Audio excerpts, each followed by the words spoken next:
Thank you very much, everybody. So welcome to the second webinar organized for the international R&E community.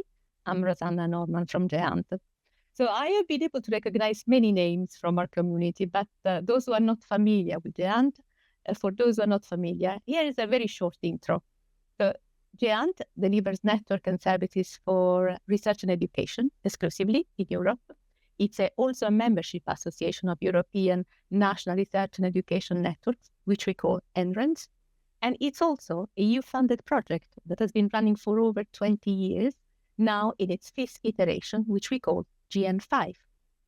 Today, I represent also the security work package from the project, in particular, the human factor and awareness, which is responsible for a series of initiatives focusing on cybersecurity awareness, in fact. So we are very happy today to host the webinar by Brian Honan, who is a leading cybersecurity expert who will present the initiative Beyond Fear. So what is it about? It's about shifting the mindset of cybersecurity awareness, challenge the traditional fear-based awareness models, and explore how empowering users can lead to a more sustainable and effective cybersecurity behavior. I saw Brian present at the ENISA Cybersecurity Awareness Conference in Ljubljana in November last year, and the rest is history. So the webinar will last the presentation around 40-45 minutes. We have 15 minutes of Q&A. You can pop your questions in the chat, and I'll try to gather and we'll answer them at the end. So, Brian, thank you very much for accepting to present to our community. The floor is all yours. Thank you, Rosanna, and thank you again for the honor of inviting me to speak today. I'm looking forward to it, and hopefully we can share some thoughts and opinions in a way that we can all work to improve cybersecurity for everybody. So I'm just going to start sharing my slides. And as Rosanna said, the topic of this talk is Beyond Fear, Rethinking Cybersecurity Awareness to Empower, Not Intimidate. And I suppose the reason I put this talk together is that in my experience, and I've been involved in awareness raising for many, many years now, and have worked on various working groups with ENISA on producing material and strategies on how to raise awareness amongst different audiences, be they small and medium enterprises, be they large organizations, education institutions, etc. And one thing that has probably frustrated me, for want of a better word, has been the way many of us continue to beat the drum about trying to scare people into being aware of cybersecurity.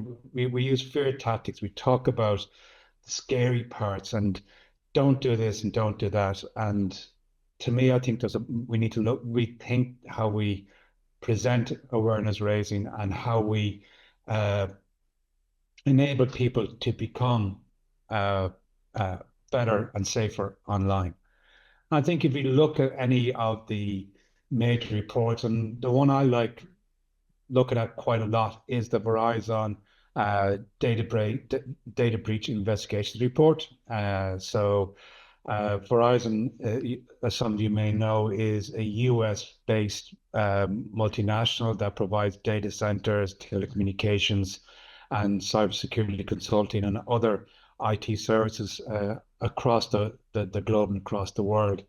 And many years ago, Verizon started producing what they call the data breach investigation report. And like many other vendors, they started the report of focusing on feedback from their clients. But obviously the big problem with reports from vendors is that it's focused on their customers' input and therefore doesn't give a good range of what's happening with the community. So Verizon reached out, and over the years has started to engage with many different partners. So I run IRIS-CERT in Ireland, which is Ireland's first computer emergency response team. And we've been participating in the Verizon DBIO for many years, and where we provide details about the breaches that we've been aware of in an anonymous format into Verizon, and they can then analyze that data. But they get information from other certs around the world, from police forces around the world, from cybersecurity companies around the world. So they take all this information, ingest it, analyze it, and come back out with information that and a report that, number one, is written in plain language, so it's not a technical report. It's quite easy to understand. But more importantly, B, it has a good wide range of data and data sources, so it gives probably a better feel of what's happening out in the community and out there. And a common thread through all the years has been the issue of the human element when it comes to cybersecurity. So you can see that the first statistic there is human interactions remain a prevalent contributor to breaches, account for 68% of incidents. So of over 2/3 of all breaches in last year were down to some element of the human interaction, human beings in it. The top 3 ways attackers access an organization are using either stolen credentials, phishing, and exploitation of vulnerabilities. So both credentials and phishing obviously take a human element in that as well, in that people are probably reusing passwords across different systems, letting their password be weak, etc., or being common phrases and common passwords as well, or they've fallen for a phish and leaked their password that way. But what was really interesting was that the median time for users to click on a phishing simulation link was just 21 seconds. So think about that. If one of your users was to get a genuine phishing email, and it was created in a way that was convincing enough for them to click on the link, once they get it, it's just 21 seconds. So that's not, that's a very quick turnaround time. And the median time to submit sensitive data on top of that is just 28 seconds. So within a minute of phishing emails hitting your organization and getting to the end user, you're probably within a minute, you may have had their data stolen, and therefore potentially allowing criminals to break into your environment. So that's a starting one, and that just reinforces the issue that we are targeting the human over and over again, and that the criminals are looking for at the easiest way to break into an organization, and that easiest way is to target a human using the computer, not the computer itself, not the network, not the servers, not the cloud, but the person that is using those systems. And what we have as well is, when it comes to our awareness raising, we still do it the same way we've been doing it for years. And yes, we still have these behaviors. We can still see those statistics that potentially within a minute of the phishing email being received by a user, they're going to enter their private credentials. So, to quote Albert Einstein, insanity is doing the same thing over and over again and expecting different results. I think part of the problem is that when we're looking to train people or get people using IT, is that we don't really do it in a proper way. Like, most of us have probably learned to ride bicycles when we were children. We didn't learn to ride a bicycle by reading a book, by looking at a video, or by reading a poster, or by somebody telling us what to do. We learned to ride our bikes by getting on the bikes and falling off them. And we learned through our mistakes. Now, obviously, I appreciate that learning through mistakes in a live IT network it has certain risks, but we do need to understand that people are using the systems that we put in place, in many cases, in the way those systems were designed. So typically, we will send out awareness messages to our colleagues and to say, don't click on links in emails that you're not expecting.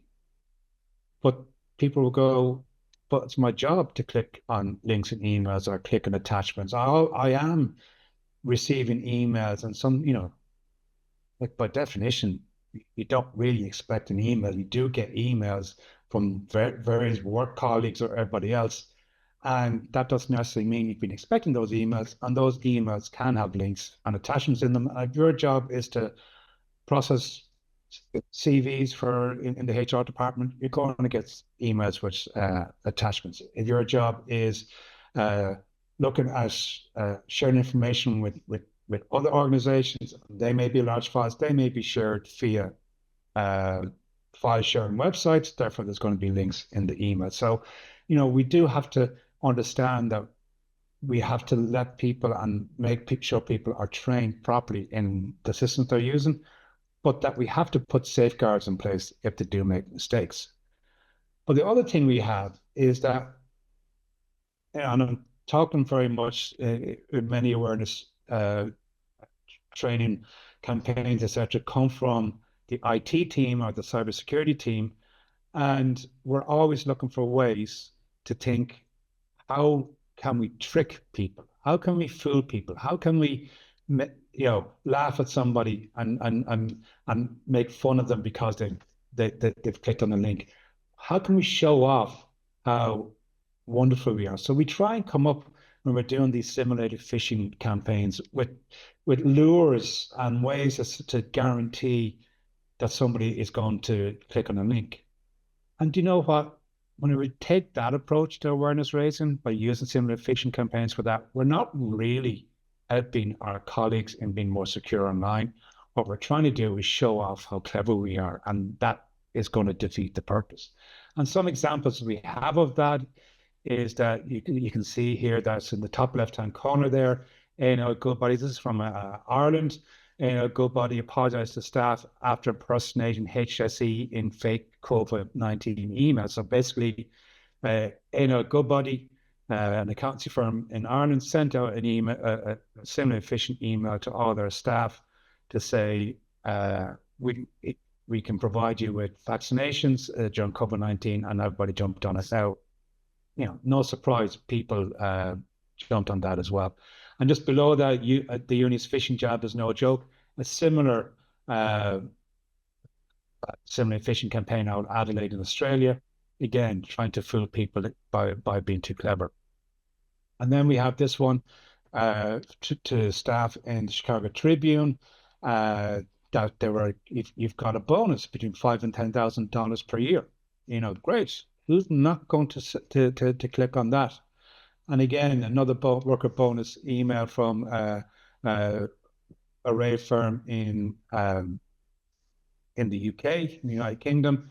Again, getting workers to, so hey, I've got an email saying I got a bonus. I click on a link, and suddenly now you've been told you feel embarrassed and made a fool of by your supposed work colleagues in IT. And then certainly then GoDaddy had the same thing. So yes, we can, show off how clever we are, and we can work on being geniuses on how we can fool people. But again, that's not going to engender an environment of trust that people will rely on us. And we kind of go, well, look, we're professionals. Trust us. We're professionals. We're cybersecurity professionals. We're IT professionals. We know what we're doing. But then the people we're trying to fool or try to educate, they're also reading these stories in the media, and it's shown that the IT industry itself isn't secure, and that many of the security products that we rely on, they themselves have had security issues in them. So we're trying to tell people outside of IT, you need to be more secure, but yet within the IT industry, and including vendors and ourselves in this, we aren't following our own mantras either. Our products that we're using aren't as secure, and often we ourselves don't behave in a secure way.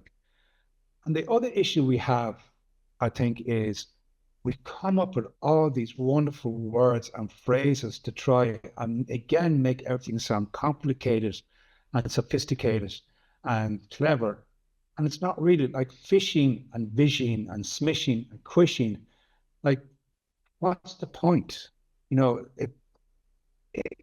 I remember many, many years ago speaking to my father, and he asked me to explain what is this phishing thing that people keep talking about.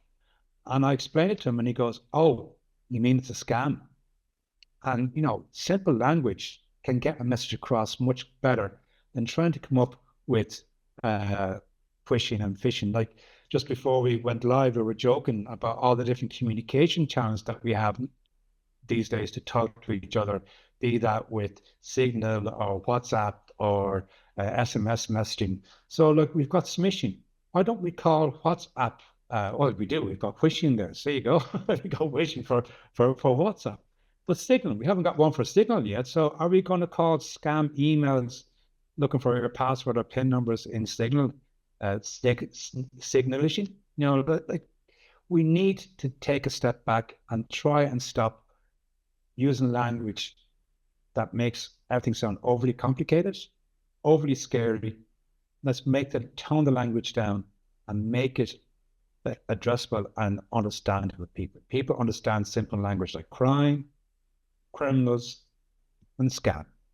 And that's easy. We don't have to reinvent the language, either English language or any other languages, to communicate to our users.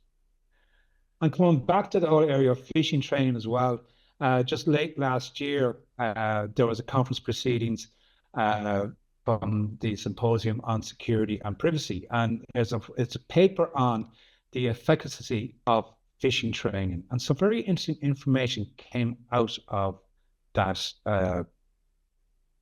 study. Using a simple simulated phish of your Outlook password account. Your Outlook account, your email password is out of date. You need to change your email. You've got an average failure rate where people clicked on the link or submitted details of 1.82%. Similarly, on your login account has been compromising to change your password. That brought up to 1.85%. So you can see that even the simple simulate phishing emails will still get people to click on emails. So we still have, we don't need to go and try and fool people in complicated simulations. We can still use the simple simulations to try and measure the effectiveness of our email security infrastructure and our awareness program. And it also highlighted that if you only run your simulated phishing campaign once a year or whatever, that over time the impact on the efficiency of it changes. So within 1 month of doing your simulated phishing, you have less than 10% of people will potentially fall for it. But that can, by 8 months, can quickly rise up to nearly 50%. So it does show that while simulated phishing can be an effective tool in reinforcing awareness messages, we do have to rethink as to how effective it is and realize that the weaknesses in that, we need to build that into our plan for our awareness raising programs. This to me was very interesting as well. It's a survey conducted in the UK, and admittedly it's a small sample size, it's 1,000 people, but when they have been victim, anybody who became a victim of cybercrime, be that fell for a phishing email or whatever, 62% felt traumatized. And we often think of computer crime or cybercrime as something that's isolated away for the person, but people who actually have fallen victim, 62% of them feel traumatized. Now, this is this statistic is an individuals who suffered individual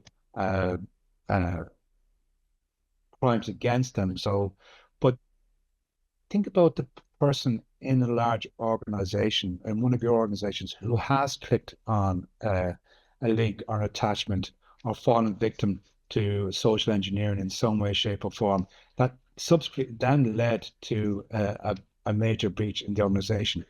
Think how bad that person feels as well. So we have to be cognizant that when we are doing awareness training, we are dealing with people.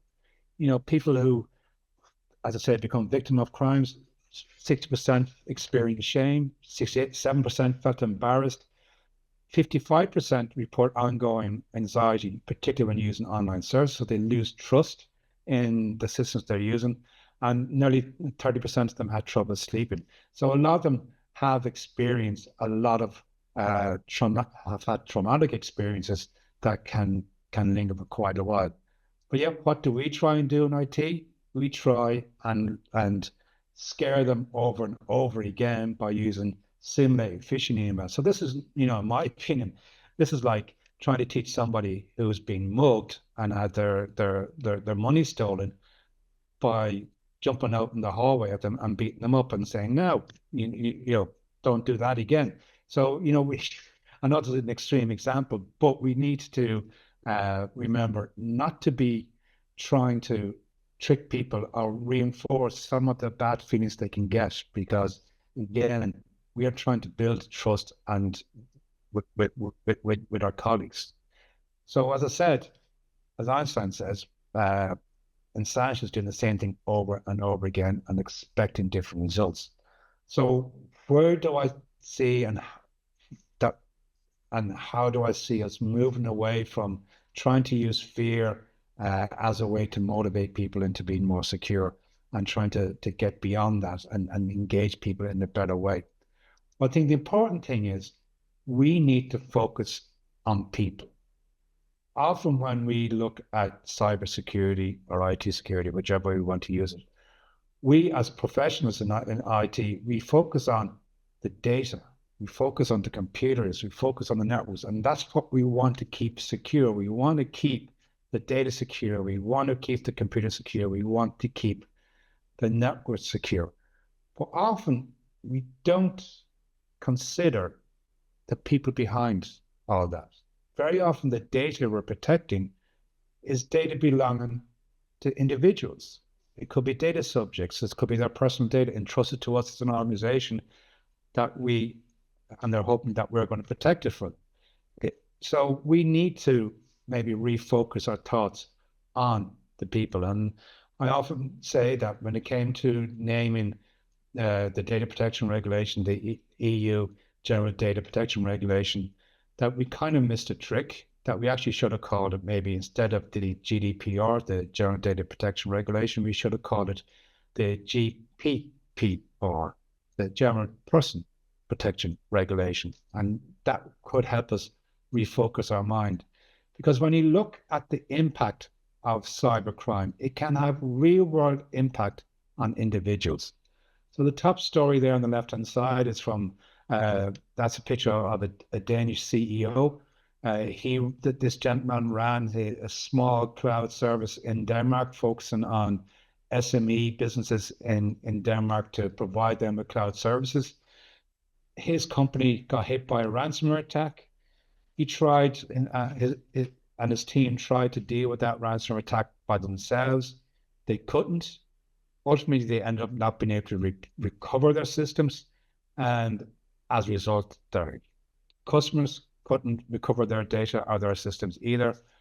Ultimately, coming to the stage where they had to shut the business down. He had to shut his business down. So the real world impact of that ransomware attack against computers ended up with people losing their jobs directly with that cloud company. And who knows what impact it may have had on their customers as well. The right-hand side there, we can see a Texas hospital being a victim of a ransomware attack. And that resulted in ambulances being turned away from that hospital. Again, you have people probably in the most vulnerable stage in their lives, relying on medical services and being unable to access the hospital they're going to because of a ransomware attack. Bottom left-hand side, the Irish Medical Times. This is a story that came out, I think it was last year, where at a oncologist conference, one of the cancer consultants in Ireland said that the ransomware attack that hit the health service executive, which is the national health service for all of Ireland and looks after all the health providers, hospitals, etc. in Ireland, were hit by a ransomware attack and all computers were unavailable for weeks and months as a result of that ransomware attack. And this is in 2021, just as Ireland was starting to roll out the vaccines for COVID. But this oncologist turned around and at the conference said that the cyber attack had an impact on the health services in Ireland worse than COVID did. Now, that's a very big statement to make. He also said that during his talk that he believes that people also died as a result of that ransomware attack due to being unable to access medical care in a timely manner as well. So again, we talk about the HSE ransomware attack, and many talks and much the focus is on the systems and the computers, but it's actually people impacted at the end. And then finally, last summer, Cullen cybercrime gang attacked a company that many of the hospitals in London outsourced their blood testing to. And this poor lady was waiting for the results of blood tests to make a decision on whether or not she should go for a mastectomy to help deal with her breast cancer. So she had to make that decision without getting the data that would have helped her make a probably more informed decision. So again, another real life example of the impact on people rather than on computers or systems. I think that's where our focus is. This is what can happen to you as people. So when we're looking at our awareness raising, training, etc., let's focus on what the impact is on your colleagues and them rather than what's on the computers. And this is how we often try and educate people. We send out, here's a sample fake email, and this is how you can spot it. Have a look at the click on the email address and have a look at the actual email, and you can see it's not from us. Look at this, we any emails coming from external will have EXT, or they might have a banner on it. This is this attachment has a link to a malicious phishing site. How is an ordinary user, a person who uses computers just to work, not an IT professional, how are they going to know that is to a malicious phishing site? Poorly worded with no punctuation. Hello, ticket 369 opened by admin on behalf of wpi.edu at wpi.edu has been updated. To be quite frank, that sentence is probably written a lot better than many sentences I've seen from other professional help desks as well. So poorly worded communication is not something that you can do, and then please, a trick. So again, we're focusing on the IT side of it and not on the person side. So what I think we need to do as an industry, and take the GÉANT community as part of it, and hopefully some of the research we do can maybe feed into this, or we can take some of this into that research as well, is that we need to take the motor car industry as an example. And again, my father is a very wise man, sadly no longer with us, but I remember him telling me a story of when he was a young man, a young boy in the 1940s in Western Ireland. There wasn't many motor cars around, and that one of his then neighbours bought a car, and he was comparing the car then to modern cars, and he said the car back in the 1940s, very poor, no seat belts, it had very poor brakes, no power steering, no radios, no heaters, windscreen wipers were very poor. No, the safety features we have now wouldn't be there. He even joked about how the neighbours discovered, because there was no heater in the car, that in the wintertime, the owner of the car cut a hole in the floor of the car and then cut a hole into the exhaust pipe and put a flap above the hole so that in the winter when it was cold, he could lift the flap and have the exhaust fumes come into the cabin of the car to warm themselves up. And then when they were warm, they would close the flap and open the windows. Now, obviously, when we look at that with today's modern eyes, we realize they're probably trying to poison themselves by all the carbon monoxide coming in to the cabin of the car, but they didn't know any better. They were just a user of the car. They didn't understand the technology. They just needed the car to go from A to B, and they just drove it the way they did. But, we have got many more safety features now, and you can see that being demonstrated here in this graph from the US National Safety Council. And this statistic was the last update in 2021. But you can see the death rate in the US per 100,000 vehicle miles has gone down dramatically from just over 20 people to just around one or thereabouts. So there's been a significant reduction over those years. And you can see a lot of those reductions happened in the 50s and 60s. And kind of as we're probably reaching a plateau now of how much safety features we can build into vehicles, but and we're getting there. And what has led to this drop? I think there's a lot of combinations and not just one thing. And we, as an industry and as a community, need to look at how we can emulate a lot of these things. So the first thing, because we're talking about awareness raising and awareness training, is driver training. Back in the 1940s, there was no driving test. So you bought a car, you got into it, you drove it. You didn't have to go, well, particularly in Ireland, you didn't have to go through a formal driving test, etc. Nowadays in Ireland, you have to sit down and do a paper exam to get a license to then learn how to drive. And you have to get X number of hours of official training from a qualified driver. And then you have to sit a test. And if you don't pass that test, you have to go back to square one.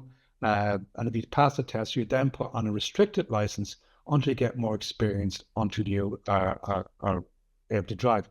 When it comes to IT and computers nowadays, we just assume everybody knows what to do. And in fairness, we've probably got people coming in, joining the workforce in their late teens, early 20s, who probably know how to use social media and other apps much better than many of us do. But they probably don't understand the back-end infrastructure, how the internet works, how DNS works, how networking works. So you do need to train people in how to use the technology and appreciate and understand the technology better as well. We need to be better at communicating and alerting people to issues. So when it comes to road safety, we're probably all familiar with many of these signs, but it does get to a stage where sometimes you get blindness to these signs. You become so familiar, you ignore them. And this is, I think, what we need to do with our messaging as well, is, don't click on links, don't click on attachments, don't share your password, don't.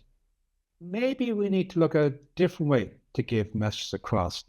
Here we see some signs, and these are genuine signs from around the world, that influence behavior. Drive slow and see our city. Drive fast and see our jail.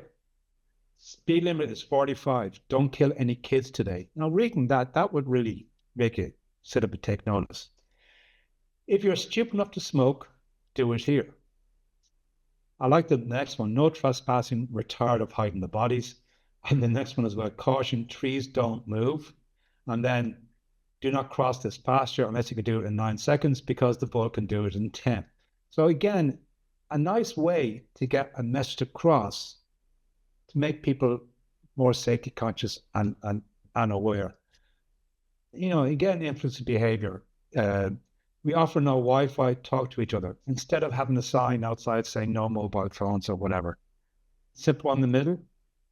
I can imagine many of us, if we went to that shop and we saw that horn, we would all be very tempted to squeeze the bulb and to see what noise it makes. But simple signs saying don't really gets the message across quite well. Honk if you love Jesus. Text while driving to meet him. Again, a very simple message and very effective. Unattended children will be given an energy drink and taught to swear. That comes from outside a pub. This one I like. A small coffee is $5. A small coffee, please, is $3. Hello, one small coffee, please, $1.75. So again, encouraging a certain type of behavior by giving it a reward.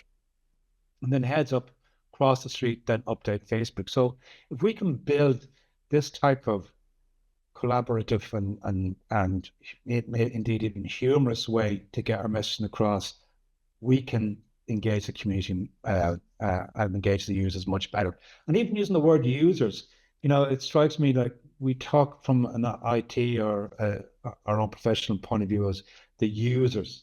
There's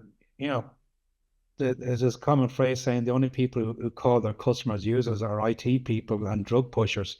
So, maybe, these are our staff, these are our colleagues, and the language, we should be using that language as well.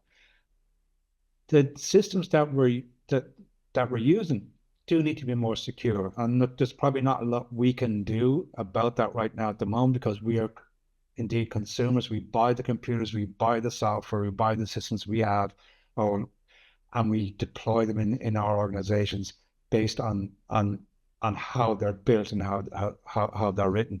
But that is changing. We are seeing, so we do need to demand and look at a better and force vendors to develop more secure products. Today, if you go out and buy a modern car, it has to live up to so many different standards and requirements from a safety point of view. Everything from seat belts to energy absorbing bumpers and bonnets to reinforced structures in the cars to constant monitoring of safety features in the vehicle as well.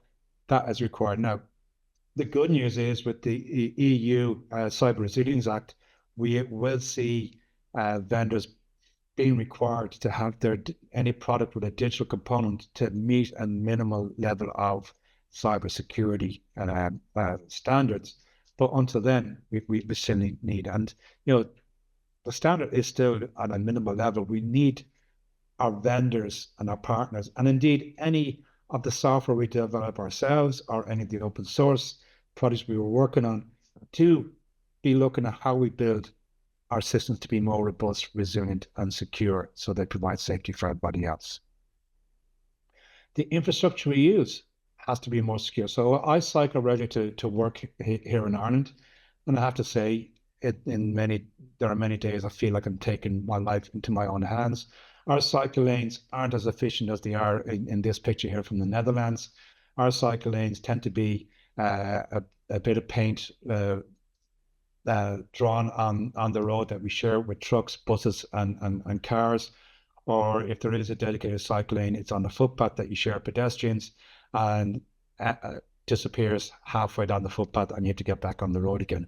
Whereas here in the Netherlands, you can see the cycling infrastructure, and indeed the structure for everybody, be they pedestrians or be they the vehicles, is designed to keep everybody safe. And we need to be re-engineering and looking at ways to re-engineer not just the internet, but our own corporate networks, etc., to be more secure and to be more resilient, so that it really shouldn't be one user clicking on a file in an email that ransomwares a whole organization.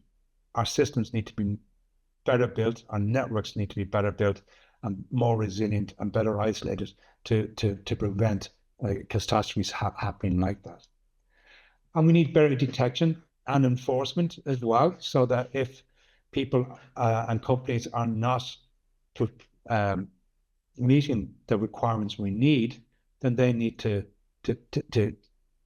be punished. And from our own corporate environment point of view, we do need better monitoring of what's going on in our networks. Again, if you read the Verizon Data Breach Investigation Report, they will cite that the majority of breaches were not detected by the fancy SOC that somebody has invested money, the Security Operations Center that companies have invested money in, or the fancy cybersecurity products that they've spent tens of thousands, not hundreds of thousands of euros on. It's been detected because somebody rang the support desk and said, there's something strange going on my computer. And then that is often what leads to people to the breach being detected. So we need better detection and better monitoring of our environments to make them more secure.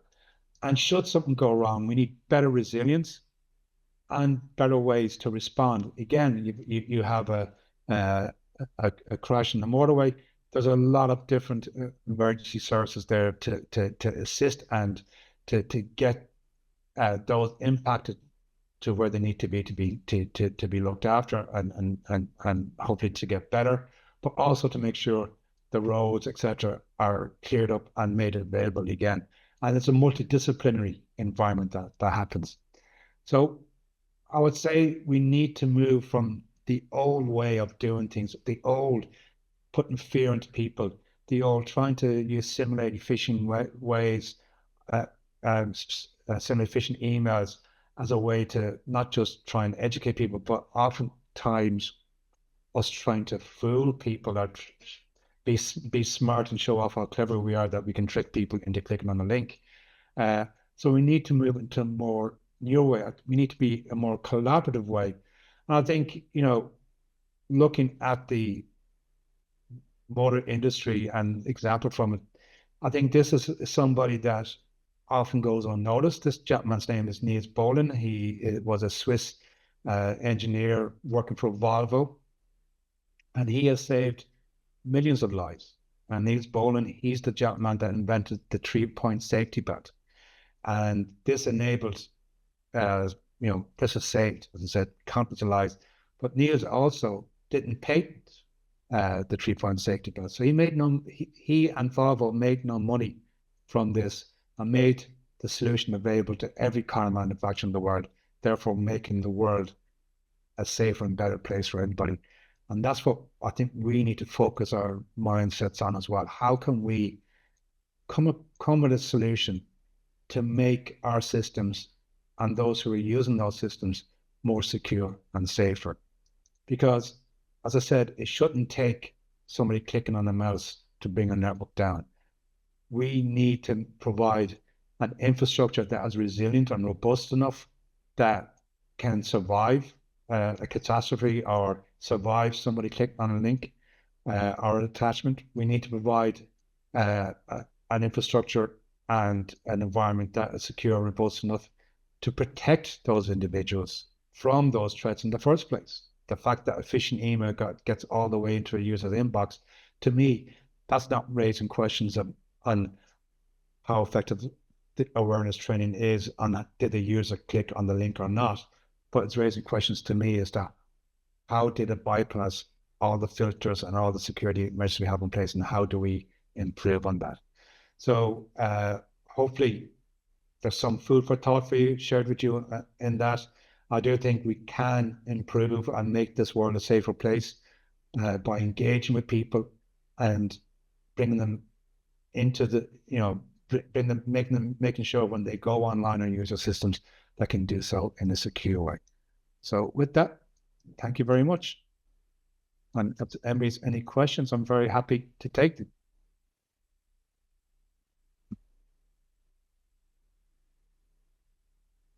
Thank you very much, Brian. There's definitely a lot of food for thought in what you said. And indeed, also the great use of humor, and it's a good alternative to fear, absolutely, as well as if there's more people are open and more likely people with humor enabled to open up people and make them more likely to report.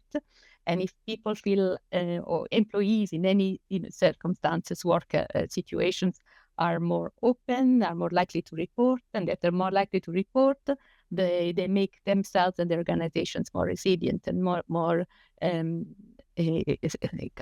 unlikely to be victims of cybercrime. There's been a great comment. There have been great comments in the chat, and thank you very much, everybody, for being such an engaged audience.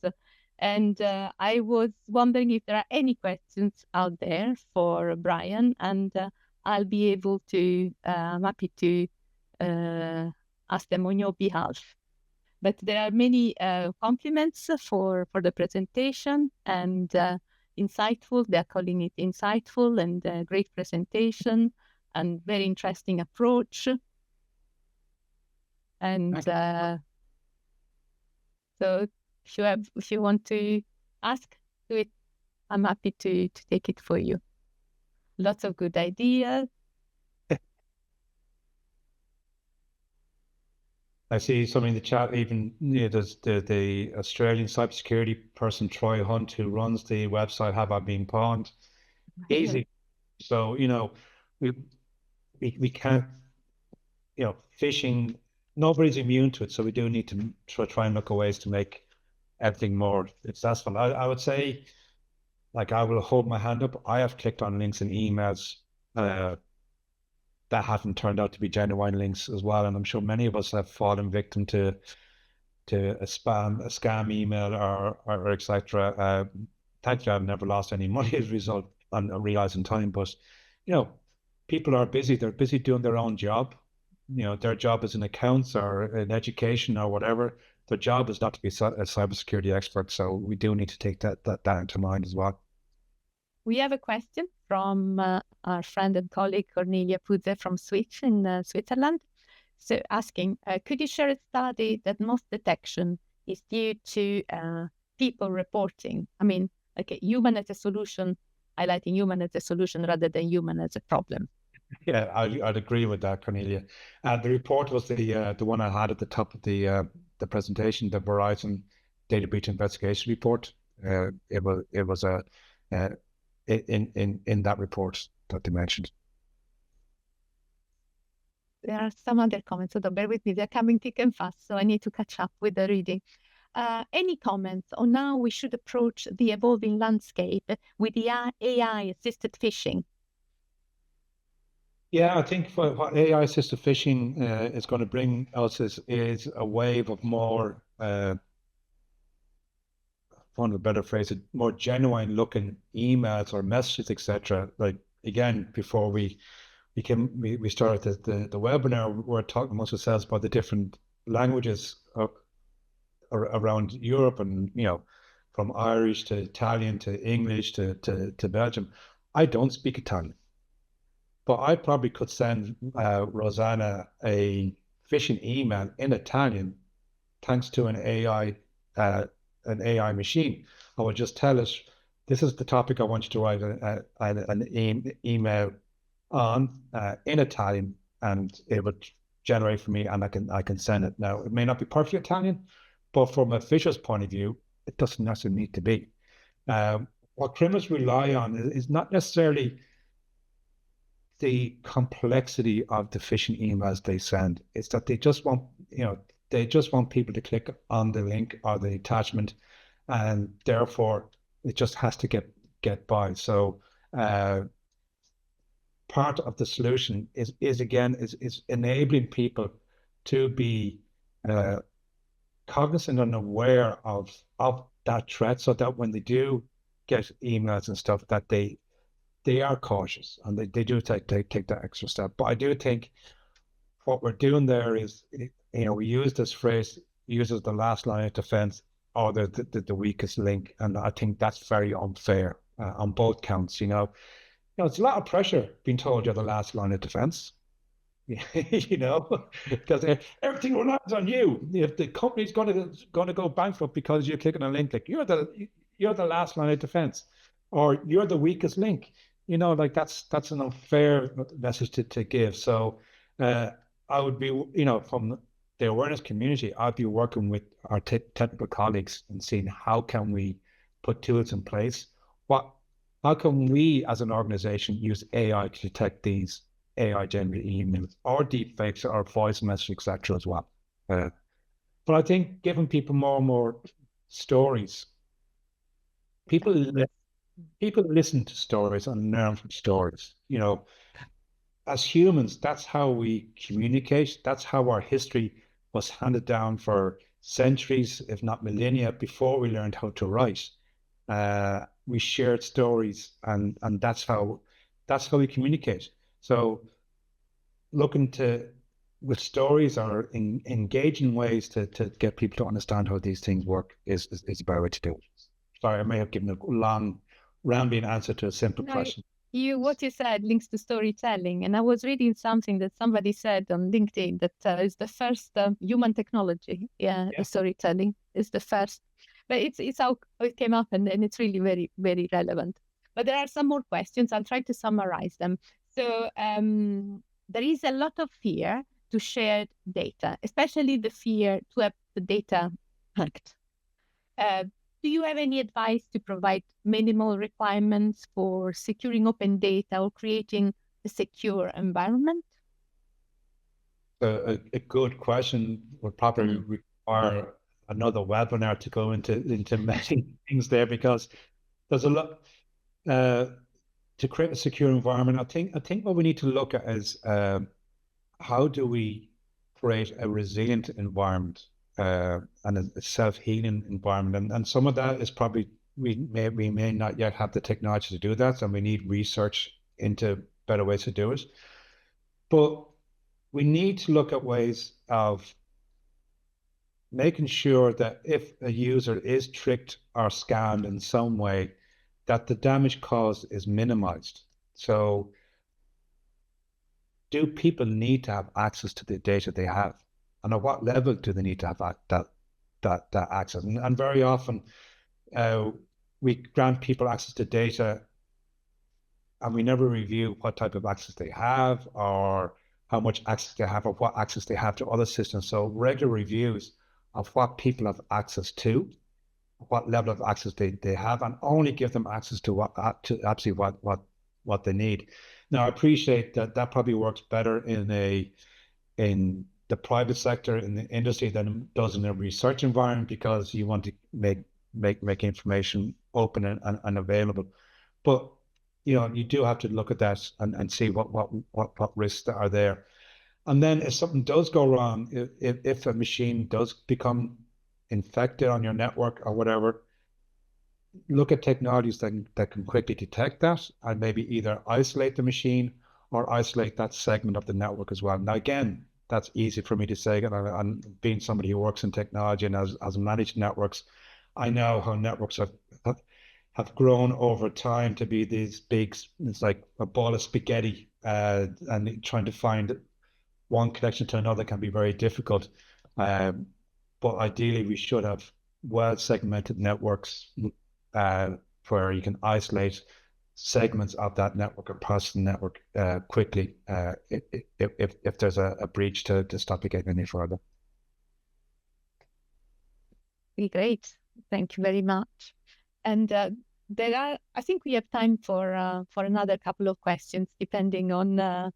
Okay, there was a question from somebody who's got only the initials on. So there was a slide with the arrows pointing out signs of phishing. They're one of those emails that sent, it's a typical email sent from for the standard user / colleague corrected. Do you have any practical suggestion and as to how to rephrase this type of emails to make them more understandable, more personable to the non-technical users? Yeah, I think the example I gave was actually from a document, online awareness training document I found for that university. And it was a screenshot that had been put into the material that was sent out by email to people. So, that's somebody in IT going, I've shown everybody how I've done things, tick, tick, tick the box. Yeah, I have the job to security awareness. Where my preference would be present that in a way, and I know it's difficult when you've got a large community of users or colleagues to see. I'm still using the word users of colleagues to do this in a way, but maybe create a video and show people by going into an email and clicking on the email address and show them how to look at the real email address underneath that. Likewise, on the link, in most modern email clients now, even the web browsers, when somebody says click here for the document, or the document name is bonus.doc, you don't see the URL or the link that's hidden behind it. So show them how to do it rather than do it in a picture way, or try and do, you can do a technical, video you're doing yourself, or there are many videos online that you can help. And I think, a great resource I'd recommend people going to is the EU Cybersecurity Agency's website. they have lots of excellent material on awareness raising that you can download for free and use, including videos. Is it the ENISA? You mentioned, you said the ENISA. ENISA, yeah. ENISA. We can share it in the chat. No, it's the. Can you give me the details so that I can share it in the chat for everybody?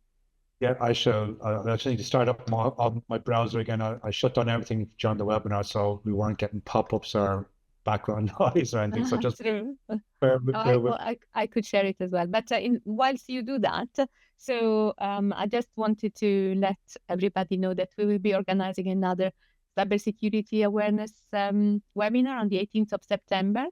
So with the expert cybersecurity awareness, Anna Collard from Know Before, and on the theory and practice of cyber mindfulness. So stay tuned and check our comms channels. And at the same time, there is another question, a remark for you. Thanks, Brian. That's very helpful. We have considered sharing videos in the past. Our assumption these days is that short videos can be particularly effective means of comms with students, for instance, considering the TikTok generation. So that's a good advice, and they will look into that again. So yeah, that's very. Sorry, I was interrupting my flow, but it was necessary to link to your latest answer. So also we will be sharing in this link in the chat a survey, link to the survey. We would be grateful if you can complete it, because it will enable us to plan future webinars and make sure we meet your requirements and your wishes for any future content that you want to see from us. And thanks for sharing the ENISA link, because that contains quite a lot of really good content and good material that is available for free to everybody. We also have we're talking about joining the security awareness community, where we will be sharing sharing the community and joining our mailing list that we will be using to share information like this one, like a notification of webinars and other initiatives that we'll be carrying out throughout the year. And then we'll have Cybersecurity Month, so you'll have to stay tuned for that and check out all our channels, connect, as well as our social media channels. And as I said, I repeat, because I interrupted myself before, we will have another webinar on the 18th of September with the cybersecurity awareness expert Anna Collard from Know Before on the theory and practice of cyber mindfulness. So please stay tuned, for that, and please join to be part of the conversation. Please make sure you join our mailing list, our cybersecurity awareness mailing list. Davina published a link to that in the chat. Please go check it out. And the survey, which Leo has also shared in the chat, that's helpful for us and to target the content to the needs of the community and beyond. So I think we have, there is a lot of many thank you messages from everybody, and that's great. And I'm glad and pleased that everybody has enjoyed the webinar. I did, obviously, because I have a great memory of the webinar that Brian gave at the ENISA conference. So if there is, I think I've said everything I needed to say, and we can set you free to your next endeavors, and we look forward to seeing you again. You never know in the future what may bring. Thank you. So thank you, and bye-bye, everybody. See you next time.